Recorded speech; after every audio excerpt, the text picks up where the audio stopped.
कदम तो उठ रहा है, मगर अलग अलग तरीके से। मैंने अभी आपको कहा ना कि हर आदमी इंजन बनना चाहता है, डिब्बा कोई नहीं बनना चाहता। जो कह रहे हैं वो गलत बात करते हैं। ये बाबा साहब डॉक्टर भीमराव अम्बेडकर ने लिखा था, इस बात को पूरी दुनिया मानती है और सबसे ज्यादा उन्हीं को ज्ञान था।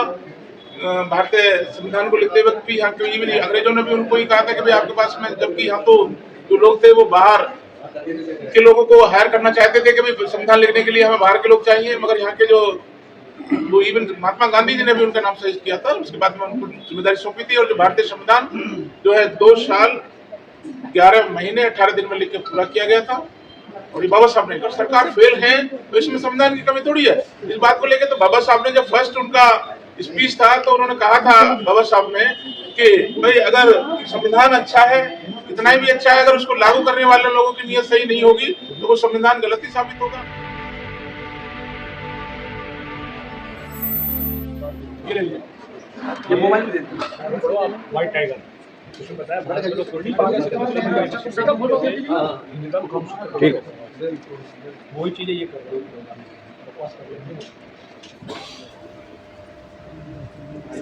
आपने विचार रखे राहुल वर्मा जी, सॉरी राहुल किसको लेके प्रोग्राम था? देखिए साथियों, एक सेमिनार थी आज, और सेमिनार जो है जो बुद्ध पूर्णिमा के अवसर पर रखी गई थी, जिसका सेमिनार का नाम था लॉर्ड बुद्धा एंड बाबा साहब डॉक्टर भीमराव अम्बेडकर एंड भारतीय संविधान, इंडियन कॉन्स्टिट्यूशन। इसको लेके हमारा मकसद था कि हमारे देश में जो संविधान के अनुसार व्यवस्था चल रही है वो जो है अवेयर हो, उसके बारे में लोग परिचित हों और संविधान के अनुसार ही जो है एक्ट हो, संविधान के अनुसार ही सारे कार्य हो। तो इसको अवेयरनेस का एक तरह से प्रोग्राम था और सेमिनार के माध्यम से प्रोग्राम था। सर, भारतीय संविधान की आप बात करें, भारतीय संविधान पे सेमिनार था और लोगों का मानना है कि भारतीय संविधान डॉक्टर अम्बेडकर ने नहीं लिखा। कह रहे हैं वो गलत बात करते हैं। ये बाबा साहब डॉक्टर भीमराव अम्बेडकर ने लिखा था, इस बात को पूरी दुनिया मानती है और सबसे ज्यादा उन्हीं को ज्ञान था। भारतीय संविधान को लिखते वक्त भी यहाँ कहीं भी नहीं, अंग्रेजों ने भी उनको ही कहा था कि भाई आपके पास में, जबकि यहाँ तो जो लोग थे वो बाहर के लोगों को हायर करना चाहते थे कि भाई संविधान लिखने के लिए हमें बाहर के लोग चाहिए, मगर यहाँ के जो वो इवन महात्मा गांधी जी ने भी उनका नाम सजेस्ट किया था। उसके बाद में उनको जिम्मेदारी सौंपी थी और जो भारतीय संविधान जो है 2 साल 11 महीने 18 दिन में लिख के पूरा किया गया था। और ये बाबा साहब ने, संविधान की बार बार बात हो रही है और भारतीय संविधान को जंतर मंतर पे खुलेआम फोर्स और कई एजेंसियों के सामने जलाया गया था। तो ये जो है सरकारों का फेलियर है, सरकारों की जिम्मेदारी है कि संविधान की, अगर सरकार फेल है तो इसमें संविधान की कमी थोड़ी है। इस बात को लेकर तो बाबा साहब ने जब फर्स्ट उनका स्पीच था तो उन्होंने कहा था बाबा साहब ने कि भाई अगर संविधान अच्छा है, इतना ही भी अच्छा है, अगर उसको लागू करने वाले लोगों की नीयत सही नहीं होगी तो वो संविधान गलत ही साबित होगा। सर थोड़ा सा आगे और अगर उनकी नीयत सही है, चाहे संविधान कितना भी खराब क्यों ना हो, सही साबित होगा। तो इसलिए जो आज की क्या मैं तो ये मानता हूँ, मेरा अपना मानना ये है कि जिस दिन से संविधान लागू हुआ है और लागू होने के बाद से लेकर आज तक संविधान को सही तरीके से लागू नहीं किया गया देश में। इसीलिए आज जो है सरकारों को 80 करोड़ लोगों को, जो सरकारें बड़ा अपने आप को गौरवान्वित होती है कि हम आटा उनको राशन बांट रहे हैं, तो ये निश्चित रूप से जो स्टेक होल्डर है उनकी फेलियर है, जो संविधान को चलाने वाले लोगों की फेलियर है टोटली। सर, देश को आजाद हुए 75-76 साल हो गए हैं और आज भी मूछ रखने पे मार दिया जाता है, सिर पर टोपी रखने पे मार दिया जाता है और अब तो ये हाल हो गया है सरेआम कि मुंह पे सीधा पेशाब किया जाता है और उसकी वीडियो वायरल होती है। क्या ये एट्रोसिटी में नहीं आता है? बिल्कुल सारी चीजें एट्रोसिटी में आती हैं। मैंने अभी क्या कहा कि टोटली संविधान का फेलियर है, क्योंकि लागू करने वाले लोग, उनकी नीयत सही नहीं है, वो प्रॉपर तरीके से संविधान को लागू नहीं कर रहे और कहीं ना कहीं उनके ऊपर इस तरह से दबाव है कि वो एक अपना इस तरह से दिखाना चाहते हैं कि आपके कोई हक हकूक अधिकार नहीं है, जैसा वो चाहते हैं वो वही कर रहे हैं और वही हो भी रहा है। सर, मन से सभी लोग कहते हैं एक होने की बात कर रहे हैं कि सभी एक हो जाएं, क्योंकि देश को आजाद हुए काफी दिन हो गए, लेकिन सर एक कब होंगे और कोई है ऐसा कोई फार्मूला? देखिए मनोज जी, हमेशा आप याद रखिए कि जैसे रेलगाड़ी में इंजन तो एक ही होता है, बाकी तो सब पीछे डिब्बे का ही काम करते हैं। और समाज का जो दुर्भाग्य ये है हमारे का कि हर आदमी इंजन बनना चाहता है और इंजन तो इंजन ही रहेगा, उसके आगे अगर डिब्बे नहीं लगाएगा या वो किसी को डिब्बे लगाने की नहीं सोचेगा तो यही हाल होना है। तो इसलिए मैं तो आपके माध्यम से, मीडिया माध्यम से ये कहना चाहता हूँ समाज के लोगों से कि भैया अपना जो नेतृत्व पे विश्वास कीजिए और ईमानदारी से नेतृत्व पैदा कीजिए, उसी पे विश्वास कीजिए, क्योंकि समाज से नेता है, नेता से समाज नहीं। जो हमारे छोटे भैये अपने व्यक्तिगत स्वार्थों के चक्कर में समाज को गुमराह करके, समाज के साथ में गलत करके, छोटे छोटे चंद स्वार्थों में भाई अपना दुख दर्द तो एक मैं समझता हूँ जानवर भी पहचान जाता है, जानवर भी जानता है कि किसके साथ, उसको एहसास हो जाता है कि मैं किसके साथ सुरक्षित हूँ और किसके साथ सुरक्षित नहीं हूँ।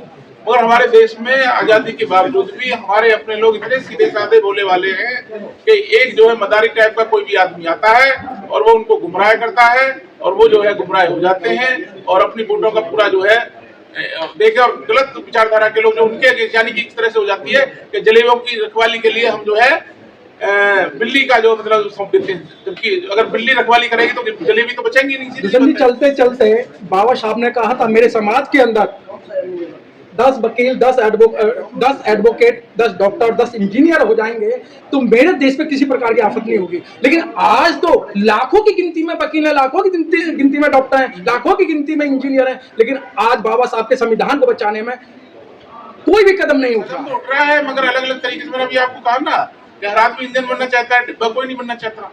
जब आप इंजन बनेंगे तो इंजन किसी के काम तो करेगा नहीं। तो इंजन में तो प्रॉपर सवारी भी नहीं जाती है, सवारियां भी तो डिब्बे में जाएंगी, सामान भी तो सवारी जो डिब्बे लगाओगे उसी में जाएगा। जब आप इंजन ही बने रहोगे तो वो किसी के फायदे का तो है नहीं। तो हमें सबको डिब्बा भी बनना पड़ेगा, इंजन एक ही रहे, उसी के साथ सब लोग जुड़े, उसी के साथ पीछे लग के काम करें, डिब्बे का भी काम करें, तभी समाज में बदलाव होगा, समाज का विकास होगा, देश का विकास होगा। और देश का विकास होगा तो निश्चित रूप से हम विश्व गुरु तभी कहलाए जाएंगे जब हर घर में खुशहाली होगी, हर घर का रोजगार में जो मतलब विश्वास मिलेगा। और हमें जो सरकारों को भी मैं आपके माध्यम से कहना चाहता हूँ कि सरकारों को रोजगार पैदा करनी चाहिए, रोजगार पैदा करके उस पर कार्य करना चाहिए। अगर आप रोजगार नहीं देंगे, रोजगार पैदा नहीं करेंगे तो आज तो आप 80 करोड़ कर रहे हो, कल को हो सकता है 100 करोड़ को भी आपको राशन देना पड़े, हो सकता है आने वाले 125 करोड़ को भी देना पड़े। और उस सिस्टम को कोलैप्स करना पड़ेगा जो चंद मुट्ठी भर लोगों के हाथ में है, जो मुश्किल से 0.01% भी नहीं है। वहां से हमारी सरकारें उनके आगे जो नतमस्तक ना हो।